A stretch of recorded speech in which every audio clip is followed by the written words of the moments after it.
আসসালামু আলাইকুম, স্বাগতম দ্য ওয়ার্ল্ড ব্রিফ সংবাদে। আমি মোহাম্মদ জায়েদ গাজী আজকের সব আন্তর্জাতিক খবর নিয়ে হাজির হয়েছি। শুরুতেই জানিয়ে দিব সংবাদ শিরোনাম, তারপর বিস্তারিত। ইসরায়েলের ভয়াবহ অস্ত্র ব্যবহারে বাতাসে মিলিয়ে গেছেন ২,৮৪২ ফিলিস্তিনি। রাশিয়ার সঙ্গে যুদ্ধ আসন্ন, ৬৫ বছরের বুড়ো ঘোড়াদের নিয়ে লড়তে বিল পাশ করল জোড়া বিশ্বযুদ্ধ জেতা ইংরেজ। যুক্তরাষ্ট্র ভিয়েতনাম চুক্তিকে নতুন শীতল যুদ্ধ হিসেবে দেখছে চীন। রাশিয়ার হামলায় ইউক্রেনে শিশুসহ নিহত ৪। গাজায় ৮,০০০ সেনা পাঠানোর প্রস্তুতি নিচ্ছে ইন্দোনেশিয়া। এই বিষয়ে আপনার মতামত কমেন্টে জানান এবং যুদ্ধের সব আপডেট আগে পেতে চ্যানেলটি সাবস্ক্রাইব করে যাবেন। আসসালামু আলাইকুম, স্বাগতম জানাচ্ছি দ্য ওয়ার্ল্ড ব্রিফ সংবাদে। আমি মোহাম্মদ জায়েদ গাজী। এতক্ষণ শুনছিলেন সংবাদ শিরোনাম, এবার বিস্তারিত। গাজার বর্তমান পরিস্থিতি নিয়ে সম্প্রতি এক চাঞ্চল্যকর তথ্য সামনে এসেছে, যা বিশ্ববিবেককে নাড়িয়ে দিয়েছে। সেখানে ইসরায়েলের অত্যাধুনিক ও শক্তিশালী সমরাস্ত্র ব্যবহারের ফলে কয়েক হাজার মানুষ নিখোঁজ হয়ে গেছেন, যাদের কোনো হদিস পাওয়া যাচ্ছে না। ফিলিস্তিনি নাগরিক প্রতিরক্ষা বা সিভিল ডিফেন্সের দেওয়া তথ্য অনুযায়ী ২,৮৪২ জন ফিলিস্তিনি এমনভাবে নিখোঁজ হয়েছেন, যাদের দেহাবশেষ পর্যন্ত খুঁজে পাওয়া অসম্ভব হয়ে দাঁড়িয়েছে।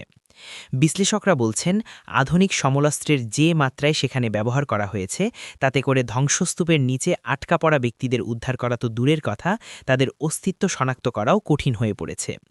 এই বিশাল সংখ্যক মানুষ কি তবে চিরতরে বাতাসে মিলিয়ে গেলেন?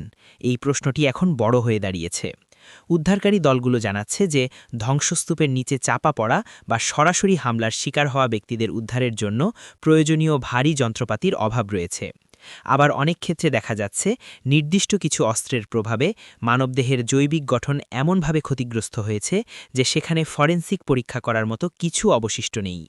এই মানবিক সংকটের গভীরে তাকালে দেখা যায়, গাজার প্রতিটি অলিগলি এখন লাশের মিছিলে পরিণত হয়েছে।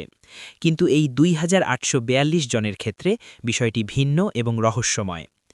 বন্ধুরা, আপনারা কি মনে করেন, আধুনিক যুদ্ধের এই ভয়াবহতা কি আন্তর্জাতিক যুদ্ধনীতির পরিপন্থী নয়? আপনাদের মতামত অবশ্যই কমেন্ট বক্সে লিখে জানাবেন। একই সাথে ভিডিওটি ভালো লাগলে একটি লাইক দিয়ে আমাদের কাজের উৎসাহ বাড়াতে পারেন। গাজার এই সংকটময় মুহূর্তে সাধারণ মানুষের জানমালের যে অপূরণীয় ক্ষতি হচ্ছে, তা নিরসনে আন্তর্জাতিক সম্প্রদায়ের ভূমিকা নিয়ে প্রশ্ন উঠছে বারবার।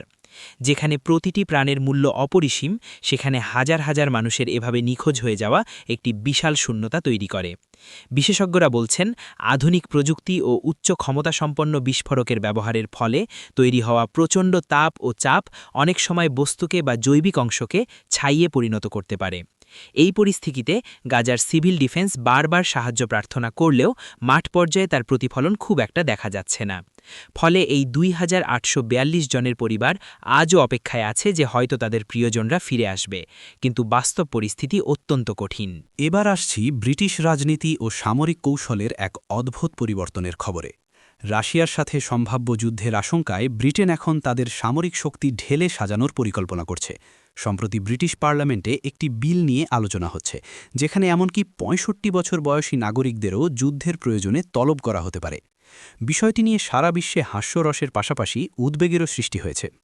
সমালোচকরা ব্যঙ্গ করে বলছেন যে জোড়া বিশ্বযুদ্ধজয়ী ইংরেজরা কি এখন তাদের বুড়ো ঘোড়াদের নিয়ে রাশিয়ার মতো বিশাল শক্তির মোকাবিলা করবে? আসলে ঘটনাটি যতটা না হাস্যকর, তার চেয়ে বেশি কৌশলগত। ইউক্রেন যুদ্ধের পর ইউরোপের নিরাপত্তা ব্যবস্থা চরম হুমকির মুখে পড়েছে। ব্রিটেনের সামরিক বিশেষজ্ঞরা মনে করছেন, যদি পুতিনের বাহিনী ইউক্রেন ছাড়িয়ে ন্যাটোর অন্য দেশগুলোর দিকে এগিয়ে আসে, তবে ব্রিটেনের সাধারণ জনগণকে যুদ্ধের ময়দানে নামতে হতে পারে। এই বিলটির মূল উদ্দেশ্য হল একটি শক্তিশালী রিজার্ভ ফোর্স বা সংরক্ষিত বাহিনী গড়ে তোলা। ইতিহাস সাক্ষী দেয় যে সংকটকালে ব্রিটেনের সাধারণ মানুষ সবসময়ই অদম্য সাহসের পরিচয় দিয়েছে। কিন্তু আধুনিক ড্রোন ও মিসাইল যুদ্ধের যুগে ৬৫ বছরের একজন প্রবীণ ব্যক্তি কতটা কার্যকর হবেন তা নিয়ে বিতর্ক চলছে।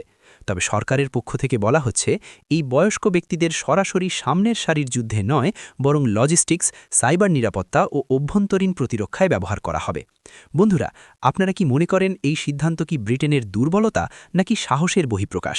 ব্রিটিশরা তাদের ঐতিহ্যের ওপর ভর করে কি রাশিয়ার মতো আধুনিক সমরশক্তিকে টেক্কা দিতে পারবে? আপনাদের মূল্যবান মন্তব্য কমেন্টে শেয়ার করুন। যুদ্ধের দামামা যখন ইউরোপে বাজছে, তখন প্রতিটি পদক্ষেপই অত্যন্ত গুরুত্বপূর্ণ। ব্রিটেনের এই পদক্ষেপ অন্য ন্যাটো দেশগুলোকেও নতুন করে ভাবতে বাধ্য করছে।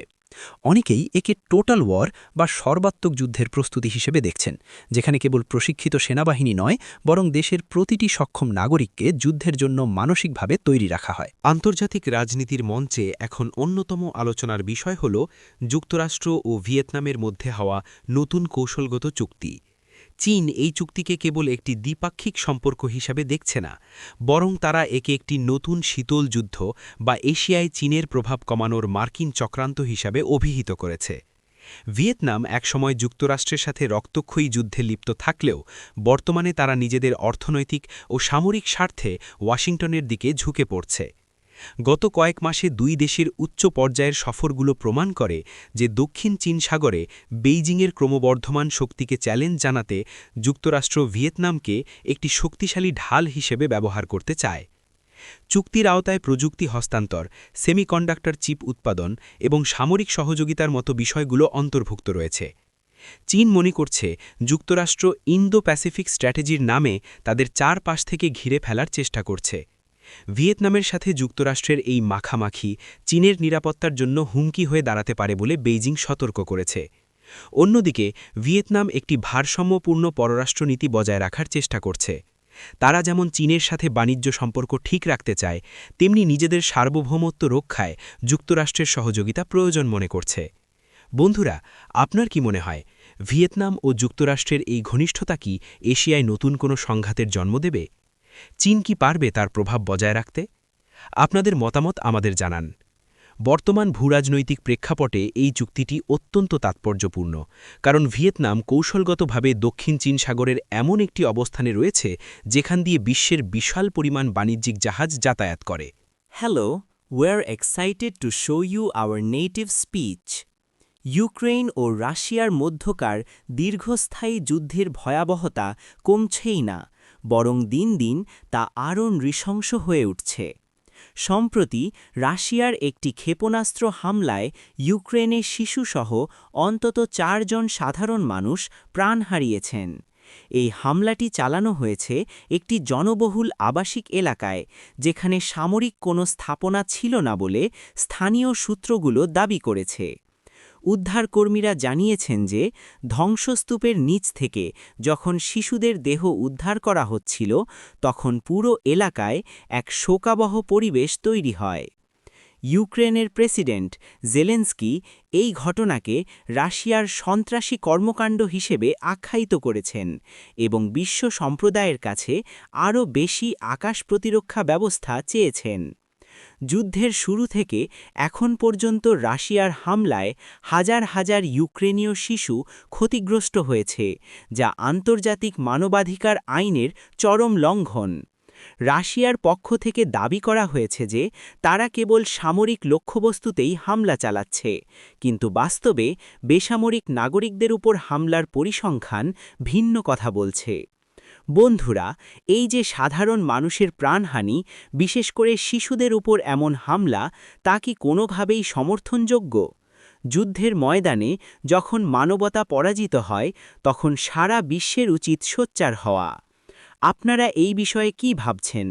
যুদ্ধ থামানোর জন্য বিশ্বের শক্তিধর রাষ্ট্রগুলোর আজকের সর্বশেষ সংবাদটি ইন্দোনেশিয়া ও গাজা সংক্রান্ত। গাজার মানবিক বিপর্যয় মোকাবেলায় এবং সেখানে শান্তি বজায় রাখতে ইন্দোনেশিয়া একটি বড় ধরনের পদক্ষেপ নেওয়ার প্রস্তুতি নিচ্ছে।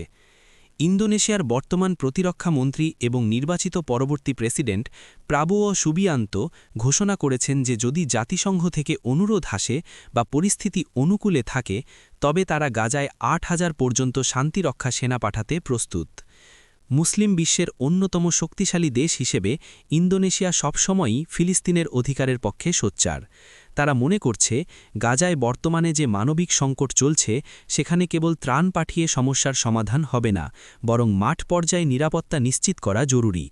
এই ৮,০০০ সেনা কেবল সামরিক কার্যক্রম নয়, বরং চিকিৎসা সেবা, প্রকৌশল কাজ এবং মানবিক সহায়তা বিতরণে মুখ্য ভূমিকা পালন করবে। ইতিমধ্যে ইন্দোনেশিয়া তাদের নৌবাহিনীর একটি জাহাজকে ভাসমান হাসপাতাল হিসেবে ব্যবহারের জন্য ওই অঞ্চলে পাঠানোর প্রস্তুতিও শুরু করেছে।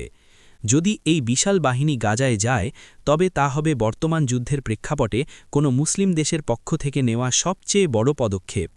বন্ধুরা, আপনারা কি মনে করেন ইন্দোনেশিয়ার এই উদ্যোগ গাজায় শান্তি ফেরাতে সহায়ক হবে? অন্য মুসলিম দেশগুলোর কি উচিত নয় ইন্দোনেশিয়ার মতো এমন সাহসী পদক্ষেপ নেওয়া? আপনাদের সুচিন্তিত মতামত আমাদের কমেন্ট করে জানান। ইন্দোনেশিয়ার এই ঘোষণা ইসরায়েল ও তার মিত্রদের ওপর একটি মনস্তাত্ত্বিক চাপ সৃষ্টি করবে বলে ধারণা করা